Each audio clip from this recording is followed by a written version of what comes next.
Hey everyone, welcome back to today's Explainer. I'll be your chemistry teacher today, and we're going to break down a really crucial past question together. If you're gearing up for your WAEC, JAMB, or NECO exams, you know you need to be prepared. And honestly, QandAHelp.com is the absolute best place to make that happen. So, let's just jump right in. Okay, let's look at the actual exam question we're tackling today. It reads, the preparation of carbon-2 oxide is done in a fume cupboard because the gas is, and then we've got four options. A is neutral, B is poisonous, C is acidic, and D is alkaline. Now, to nail this without just guessing, we really need to zero in on two specific terms here, carbon-2 and fume cupboard. Let's break those down. First up, carbon monoxide. Check out the chemical formula right there, it's CO. That's just one carbon atom and one oxygen atom. You've probably heard its everyday name in safety warnings, carbon monoxide. And the absolutely crucial takeaway here is that this isn't just your run-of-the-mill gas, it is highly, highly dangerous. Right, so what about our second key term, the fume cupboard?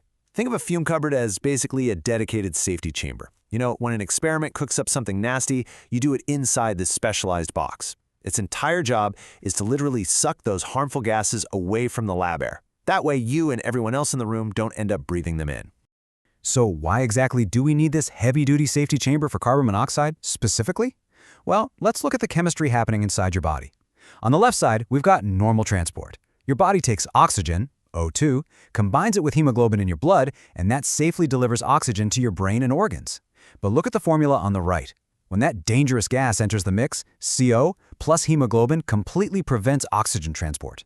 Carbon monoxide literally locks onto your blood and stops it dead from carrying the oxygen you absolutely need to survive. To make this biochemistry super easy to picture, let's use an analogy. Imagine your body's hemoglobin is a bus, right? And its only job is to pick up oxygen passengers from your lungs. Usually, the oxygen gets on the bus, finds a seat, and travels happily all over your body. But when carbon monoxide, CO, shows up, it's the worst kind of passenger. It rudely shoves its way onto the bus, hogs all the available seats, and completely blocks the oxygen from getting on board. And since you literally cannot survive without oxygen, breathing in CO is incredibly lethal. Okay, let's bring that original question back up. The preparation of carbon-2 oxide is done in a fume cupboard because the gas is, well, now that we know exactly what CO does to the oxygen bus in our bloodstream, let's look at those options again.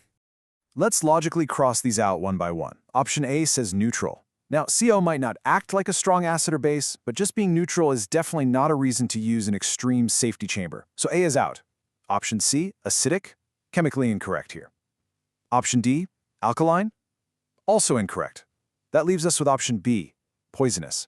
And based on how it aggressively blocks oxygen in our blood, that makes perfect sense. It's exactly the right answer. Actually, here's a real game changer of a shortcut for your future WAEC exams. You won't always have time to map out the entire biological process. So whenever a question brings up a fume cupboard, your brain needs to instantly flag that as dangerous gas. And when you spot CO, immediately think poisonous.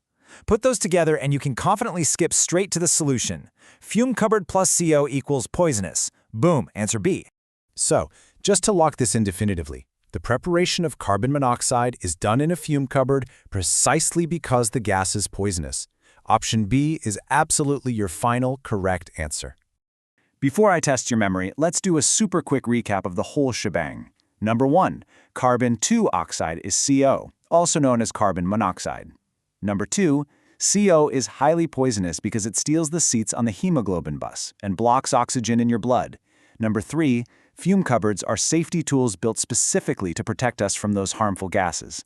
Therefore, logically, the answer has to be B.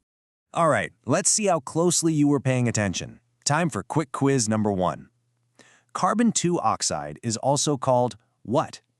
Is it A, carbon dioxide, B, carbon monoxide, C, sulfur dioxide, or D, nitrogen oxide? Think back to that formula, CO. If you went with B, carbon monoxide, hit the nail on the head. Great job. Just remember that Roman numeral 2 means there's only one oxygen atom involved here, unlike carbon dioxide, which of course has 2. Let's keep the momentum going. Quick quiz number 2. A fume cupboard is used mainly to A, decorate the laboratory, B, store textbooks, C, remove harmful gases, or D, heat water. Come on, you've definitely got this one. And the answer is C, remove harmful gases. It's a life-saving safety chamber, definitely not just an expensive shelf for your textbooks. Awesome progress. Okay, let's tackle the final, slightly more complex question, just to prove you fully mastered the biology behind the chemistry here. Quick quiz 3. Why is CO poisonous? A. It helps oxygen move faster. B. It combines with hemoglobin and reduces oxygen transport. C. It turns blue litmus red. Or D. It is an alkali. Think back to that bus analogy we talked about. Yup, you guessed it. The correct answer is B. It combines with hemoglobin and drastically reduces oxygen transport. It's that wrong passenger taking up all the seats. Excellent work, locking in that biological concept alongside those chemistry formulas.